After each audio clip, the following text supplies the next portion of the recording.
Hello and welcome to the Leadership FM video podcast. I'm Stephen Sonsino. Here at Leadership FM, the Leadership Style podcast, I'm sharing with you the 7 failings of really useless leaders. I want you to know exactly how you can really inspire your team and boost the bottom line by stopping the 7 key things that demotivate your people.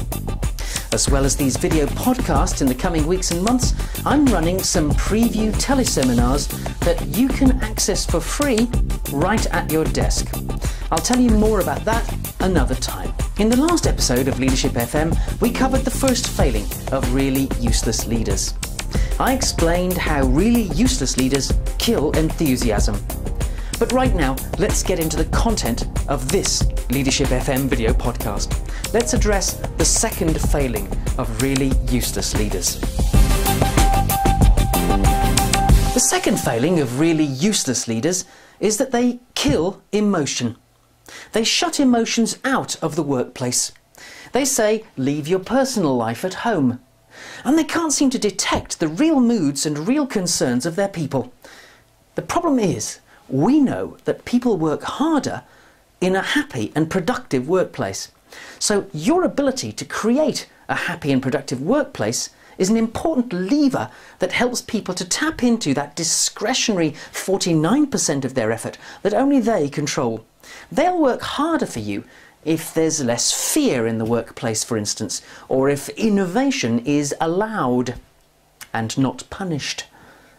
So if you want to inspire and motivate your people rather than demotivate them like a really useless leader, one of the things you need to do is to learn more about emotional intelligence.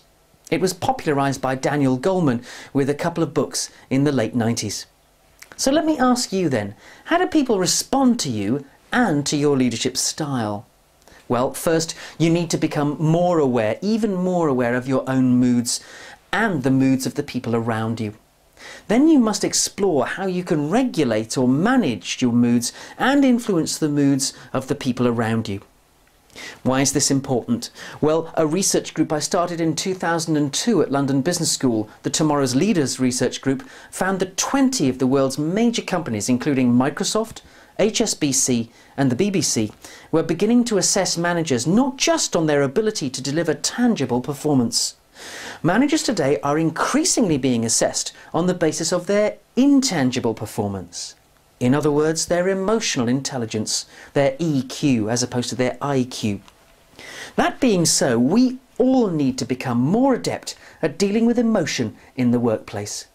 Interestingly, I overheard one manager in human resources discussing a possible promotion for another manager. They used the words, "But they're too emotional to get on in this place. You've got to be 100% rational and logical." Times are changing. For me, the conclusion is obvious. If a really useless leader kills emotion, an inspirational leader must manage emotion in the workplace and not sweep it under the carpet. You must build a workplace where emotions are not buried away in a shallow grave somewhere, but are actually tapped to deliver productive performance. You've got to be able to help people to become more willing, better able to invest their best effort in your projects. They don't want to be treated like children or rabbits. You have to set the scene, you have to lead the way, because leadership is about having the emotional maturity to lead people to higher levels of performance. Visit the website leadership.fm for all the Leadership FM podcasts and for free transcripts of the podcasts too. You can also read about the series of preview teleseminars we're arranging for you for free.